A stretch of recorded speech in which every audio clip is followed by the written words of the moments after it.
श्यामा प्रसाद हल्दर जी, सत्यव्रत गिरी जी, मिलन कुमार दास जी, पलाश राणा जी, अशोक कुकायत जी, अरुण घुमिया जी, दिलीप जाना जी, असित मंडल जी, कैलाश चंद भुइया जी और यहां पर लोकसभा के प्रभारी के रूप में काम कर रहे श्री मान सिंह गोस्वामी जी, भारी संख्या में इस सागर असेंबली कॉन्स्टिट्यूएंसी से उपस्थित इस क्षेत्र के सभी भाइयों बहनों, मैं मर्यादा पुरुषोत्तम भगवान श्री राम और भगवान श्री कृष्ण की धरती से रामकृष्ण परमहंस जी की और चैतन्य महाप्रभु की इस पावन धरती पर आपके बीच में आया हूं। मैं इस धरती को कोटि कोटि नमन करते हुए आप सबका हृदय से अभिनंदन करता हूं। भाइयों बहनों, बंगाल की धरती भारत की सांस्कृतिक राष्ट्रवाद की धरती है। जब भी भारत किसी चुनौती से घिरा है, बंगाल भारत को उस कालखंड में मार्गदर्शन देने के लिए उपस्थित रहा है। याद करिए,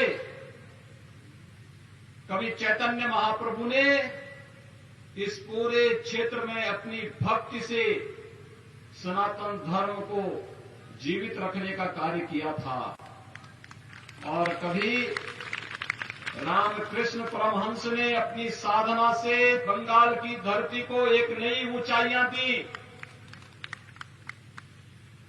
कभी इस धरती से नेताजी सुभाष चंद्र बोस ने भारत की आजादी का बिगुल फूंका था और कहा था, तुम मुझे खून दो, मैं तुम्हें आजादी दूंगा। और बंगाल की ही धरती है जहां से स्वामी विवेकानंद ने वैश्विक मंच पर कहा था कि गर्व से कहो हम हिंदू हैं, और पूरी दुनिया के मंच पर जाकर के न केवल बांग्लादेश बंगाल का बल्कि भारत की संस्कृति और भारत की परंपरा को वैश्विक मान्यता देने का कार्य किया था। ये बंगाल की धरती है जहां गुरुदेव रविंद्रनाथ टैगोर ने भारत का पहला नोबेल प्राइज प्राप्त किया था और भारत को राष्ट्रगीत देकर के पूरे भारत में आजादी के बाद राष्ट्रगीत के रूप में किसी की कृति को महत्व मिला था तो गुरुदेव रविंद्रनाथ टैगोर की कृति जनगण मन को मिला। और भाइयों बहनों, ये बंगाल की ही धरती है जिसने भारत को राष्ट्रगीत दिया वंदे मातरम के रूप में, जो भारत की आजादी का अमर गीत बन गया, जिसको गाते गाते हमारे क्रांतिकारी फांसी के फंदे पर झूल जाते थे, लेकिन विदेशी आक्रांताओं की, विदेशी फिरंगियों की गुलामी को उन्होंने स्वीकार नहीं किया। ये बंगाल की धरती है जहां से नेताजी सुभाष चंद्र बोस ने और डॉक्टर श्यामा प्रसाद मुखर्जी ने भारत की आजादी के बिगुल को एक नई ऊंचाइयां दी थी। और इसलिए बंगाल की धरती हमारे लिए अनेक प्रकार से पवित्र धरती है। यह धरती हमारे लिए इसलिए भी महत्वपूर्ण है कि सागर में मायापुर, नवद्वीप, दक्षिणेश्वर, कालीघाट, तारापीठ, बंकेश्वर और कपिल मुनि के पवित्र आश्रम इसी बंगाल की धरती पर है। हर भारतवासी जब यहां पर काली बाड़ी की काली माई का दर्शन करने के लिए आता है, अपने को धन्य धन्य महसूस करता है। और आज तो मुझे आपके बीच में आकर के इस चुनावी सभा के माध्यम से बंगाल की इस धरती को प्रणाम करने का एक अवसर प्राप्त हुआ है। मैं इस धरती को कोटि कोटि नमन करते हुए आप सबका हृदय से अभिनंदन करता हूं। भाइयों बहनों, हृदय से अभिनंदन करता हूं। भाइयों बहनों, बंगाल की मीडिया के साथ जुड़ने के लिए भारतीय जनता पार्टी आपके साथ खड़ी आई हुई है। बंगाल कभी भारत का समृद्ध राज्य माना जाता था। बंगाल कभी भारत का औद्योगिक राज्य माना जाता था। बंगाल की प्रति व्यक्ति आय भारत की प्रति व्यक्ति आय से अधिक थी, लेकिन धीरे धीरे करके पहले कांग्रेस ने, फिर कम्युनिस्टों ने और फिर आज टीएमसी ने बंगाल के उद्योगों को नष्ट करके यहां के नौजवानों को बेरोजगार कर दिया। आज बंगाल में उद्योग नहीं, लेकिन टीएमसी का भ्रष्टाचार का उद्योग फल फूल रहा है। टीएमसी के गुंडे किस तरीके से यहां पर अराजकता और गुंडागर्दी का माहौल पैदा कर रहे हैं, ये किसी से छुपा हुआ नहीं है। और यही कहने के लिए मैं आया हूं। अभी 8 दिन पहले भारतीय जनता पार्टी के विस्तारक की निर्मम हत्या यहां पर हुई है, और हम आपसे कहने के लिए आए हैं भाइयों बहनों, ज्यादा दिन नहीं, कुल मिलाकर के 40 दिन का समय है, और 40 दिन के बाद भी आप देखना कि 35 दिन के बाद उल्टी गिनती प्रारंभ हो जाएगी टीएमसी के गुंडों की, क्योंकि तब बंगाल के अंदर तब टीएमसी की सरकार नहीं, भारतीय जनता पार्टी की सरकार होगी, और इन सभी गुंडों को ढूंढ करके कानून के शिकंजे में डालने का कार्य किया जाएगा। और यही आश्वासन देने के लिए आज हम सब आपके बीच आए हैं। यहां पर न रोजगार की व्यवस्था दी, न नौकरी की व्यवस्था दी, उद्योग धंधे बंद हो गए। टीएमसी के गुंडे तोलाबाजी करके विकास के लिए आने वाले पैसे को जबरन हड़पने का काम करते हैं, और यहां की जनता विकास के नाम पर देखती रह जाती है। विगत वर्ष यहां पर एक साइक्लोन आया था। प्रधानमंत्री मोदी जी ने 1000 करोड़ रुपए की घोषणा यहां के लोगों को सहायता देने के लिए किया, लेकिन पैसा टीएमसी के गुंडों ने हड़प लिया। जनता के पास पैसा गया ही नहीं, रात पहुंची ही नहीं। सरकार ने जनता के सामने ये पहुंचने ही नहीं दिया। इसका मतलब टीएमसी का विकास में कोई रुचि नहीं। ममता दीदी पिछले 10 वर्षों से मुख्यमंत्री है, और भाइयों बहनों, मुख्यमंत्री के रूप में 10 वर्षों में उन्होंने बंगाल के अंदर कितने लोगों को मकान दिया है, प्रधानमंत्री आवास कितने लोगों को दिया है, ये पूछा जाना चाहिए। अकेले उत्तर प्रदेश में 4 वर्ष में भारतीय जनता पार्टी की सरकार ने 40 लाख गरीबों को एक आवास यूपी के अंदर दिया है। 1,38,00,000 गरीब परिवारों को निःशुल्क विद्युत के कनेक्शन दिए हैं। 1,35,00,000 गरीब परिवारों को रसोई गैस का निःशुल्क कनेक्शन दिया है। 2,61,00,000 गरीब परिवारों को एक शौचालय उपलब्ध कराया है। 6 करोड़ लोगों को आयुष्मान भारत में 5 लाख रुपए की स्वास्थ्य बीमा का, आरोग्यता का बीमा कवर उपलब्ध करवाया है। और भाइयों बहनों, 2,42,00,000 किसान परिवारों को 6,000 रुपए सालाना प्रधानमंत्री किसान सम्मान निधि देने का काम किया है। मैं पूछना चाहता हूं ममता दीदी से, आखिर ये लाभ बंगाल की जनता को क्यों नहीं मिल पा रहा है? अगर उत्तर प्रदेश की जनता को ये लाभ मिल पा रहा है, तो फिर बंगाल की जनता को ये लाभ क्यों नहीं मिल पा रहा है? कारण साफ है, टीएमसी की सरकार का लोक कल्याण में, जन कल्याण में, जनता के हितों पर कोई ध्यान नहीं है। ममता दीदी इसमें कोई रुचि नहीं लेती, उनका विकास में कोई रुचि नहीं।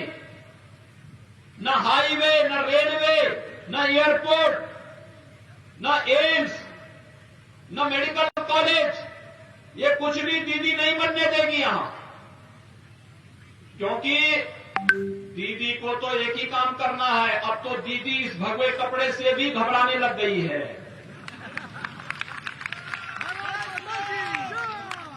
ममता दीदी को मालूम होना चाहिए ये भगवा भारतीय संस्कृति का प्रतीक है। आप सामने देख रहे होंगे भवन, और सामने एक और भवन, ये भी भगवे रंग से रंगे हुए हैं। ये भारतीय परंपरा की प्रतीक है। यही भगवा था जिसे लेकर के चैतन्य महाप्रभु भक्ति का गीत गा करके गली गली में जाकर के भक्ति का संदेश देकर के व्यापक जन जागरूक करके उस कालखंड में बंगाल को बचाने का काम किए थे। यही भगवा था जिस भगवे को पहन करके स्वामी विवेकानंद ने वैश्विक मंच पर जाकर के कहा था, गर्व से कहो हम हिंदू हैं, और हिंदू धर्म और संस्कृति की अलग दुनिया के अंदर बताने का काम किया था। यही भगवा है। जब सूर्य देव उगते हैं, इसी भगवा लालिमा के साथ वह एक नई जीवंतता हमें प्रदान करते हैं, और यही तो भगवा है। जैसे हम जब अष्टमी के दिन मां काली की पूजा करते हैं, तो मां काली को भी यही हम अर्पित करते हैं, भगवा की परंपरा पर। और अब तो ममता दीदी को भगवा से भी चिढ़ हो गई, और वह भगवान राम से भी चिढ़ने लग गई है। अब वो कहती है कि जय श्री राम नहीं बोला जाना चाहिए। ममता दीदी को मालूम होना चाहिए कि उत्तर प्रदेश के अंदर भी एक सरकार थी, वह भी जय श्री राम के नारे को बैन करना चाहती थी। उत्तर प्रदेश की जनता ने उस पार्टी की जबान को बंद कर दिया है, और आज उत्तर प्रदेश के अंदर भारतीय जनता पार्टी की सरकार है। जब भी श्री राम के जय जयकार करने पे कोई सरकार रोक लगाएगी, तो जनता भाजपा को फिर सत्ता में लेकर के आएगी। और यही तो हम कहने के लिए आए हैं। बंगाल के अंदर हर एक ओर से एक ही आवाज आ रही है, और वह आवाज है कि भाजपा भाजपा भाजपा।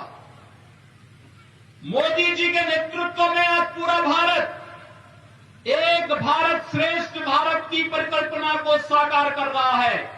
आखिर इसी बंगाल की धरती पर तो डॉक्टर श्यामा प्रसाद मुखर्जी जी का जन्म हुआ था, और डॉक्टर श्यामा प्रसाद मुखर्जी ने इसी बंगाल की धरती से एक नारा दिया था, और वह नारा दिया था, एक देश में दो प्रधान, दो निशान, दो विधान नहीं चलेंगे। जब जम्मू कश्मीर के अंदर कांग्रेस की कुटिल नीति के कारण भारत के संविधान में धारा 370 जोड़ने की कुत्सित चेष्टा हुई थी, उसके खिलाफ किसी ने आवाज उठाई थी, तो बंगाल की धरती पर पैदा हुए महान सपूत डॉक्टर श्यामा प्रसाद मुखर्जी ने उसके खिलाफ आवाज उठाई थी। और भाइयों बहनों, डॉक्टर मुखर्जी के उस सपने को साकार करने का काम किया है प्रधानमंत्री मोदी जी ने और गृह मंत्री अमित शाह जी ने, जिन्होंने कश्मीर में धारा 370 समाप्त करके आज जम्मू कश्मीर के अंदर एक व्यवस्था बना दी है कि अगर 24 परगना क्षेत्र के नौजवान भी जम्मू कश्मीर में जमीन खरीदना चाहेंगे, तो उनको वहां पर इसकी पूरी स्वतंत्रता होगी, कोई इसे रोक नहीं सकता है। भाइयों बहनों, आज देश के अंदर आतंकवाद के खिलाफ लड़ाई कैसे लड़ी जानी चाहिए, ये लड़ाई को लड़ने का कार्य प्रधानमंत्री मोदी जी के नेतृत्व में देश लड़ रहा है। पाकिस्तान भारत के अंदर घुस करके पहले आतंकी घटनाओं को अंजाम देता था, लेकिन आज जब भारत के बहादुर जवान पाकिस्तान के अंदर घुस करके सर्जिकल स्ट्राइक को अंजाम देते हैं, आतंकी कैंपों को नष्ट करते हैं, तो पाकिस्तान की भी झिग्गी बन जाती है। पाकिस्तान भी आज वहां पर अब स्वयं बचाव की मुद्रा में खड़ा होता है, और यह कार्य करके दिखाया है भारतीय जनता पार्टी की मोदी जी के नेतृत्व की सरकार ने। जब दोनों सरकारें एक होती हैं, केंद्र की सरकार और प्रदेश की सरकार तो डबल इंजन का काम करती है। डबल इंजन, ये डबल इंजन, केंद्र में मोदी जी और बंगाल में भी बीजेपी, ये जब दोनों एक साथ चलेंगे तो बंगाल के अंदर विकास चलेगा, नौजवानों को रोजगार और नौकरी मिलेगी, किसानों को किसान सम्मान निधि मिलेगा, माताओं और बहनों को भी सम्मान मिलेगा, मकान मिलेगा, आवास मिलेगा, जन सुविधाओं का लाभ मिलेगा, गरीबों को राशन मिलेगा, मछुआरों को प्रधानमंत्री किसान सम्मान निधि की तर्ज पर एक सम्मान निधि देने का कार्य होगा और सागर के तटवर्ती क्षेत्रों में रहने वाले लोगों को उनकी बुनियादी सुविधाओं का लाभ मिलकर के उनकी आजीविका को सुरक्षित करने का कार्य होगा। और यही तो भारतीय जनता पार्टी आप सबसे कहने के लिए आई है। ये ममता दीदी नहीं करेगी। लोक कल्याण में, जन कल्याण में, विकास में उनकी रुचि नहीं है। वो तो अब भाई भतीजेवाद में पड़ गई है और भाई भतीजेवाद के कारण अब ममता दीदी का विकास में कोई रुचि भी नहीं रह गई है। अराजकता का एक नया तांडव पैदा करना चाहती है। 2 वर्ष पहले पंचायत चुनाव में कितनी हिंसा हुई थी बंगाल के अंदर, लोगों को नामांकन तक नहीं करने दिया गया था। लेकिन आज मैं आपसे इस बात के लिए आश्वासन देने के लिए आया हूं, भाइयों बहनों, आप भारतीय जनता पार्टी का समर्थन करिए। भारतीय जनता पार्टी आपकी सुख समृद्धि और उज्जवल भविष्य के साथ कदम से कदम मिलाकर के भारतीय जनता पार्टी का कार्यकर्ता आपके साथ मिलकर के कार्य करेगा। और यही आश्वासन देने के लिए आज हम सब आपके बीच में यहां पर आए हैं कि भारतीय जनता पार्टी ने श्री विकास कामिला को अपना प्रत्याशी बना करके इस सागर असेंबली कॉन्स्टिट्यूएंसी से आपके बीच में उतारा है। श्री विकास कामिला आपके बीच के एक जुझारू प्रत्याशी हैं। इन्होंने आपके बीच में संघर्ष किया है। इन्होंने यहां पर आकर के आपके हितों के लिए कार्य किया है और ये आने वाले समय में भी बंगाल के अंदर भारतीय जनता पार्टी का कमल चुनाव चिन्ह को लेकर के भारतीय जनता पार्टी को विजयी बनाने के लिए आज आपके बीच में यहां पर उपस्थित हुए हैं। मैं आप सबका आह्वान करूंगा, आप लोग सभी श्री विकास कामिला को समर्थन देंगे। सभी लोग सहमत हैं? इधर भी सभी लोग मेरे साथ बोलेंगे, दोनों हाथ ला करके मेरे साथ बोलेंगे।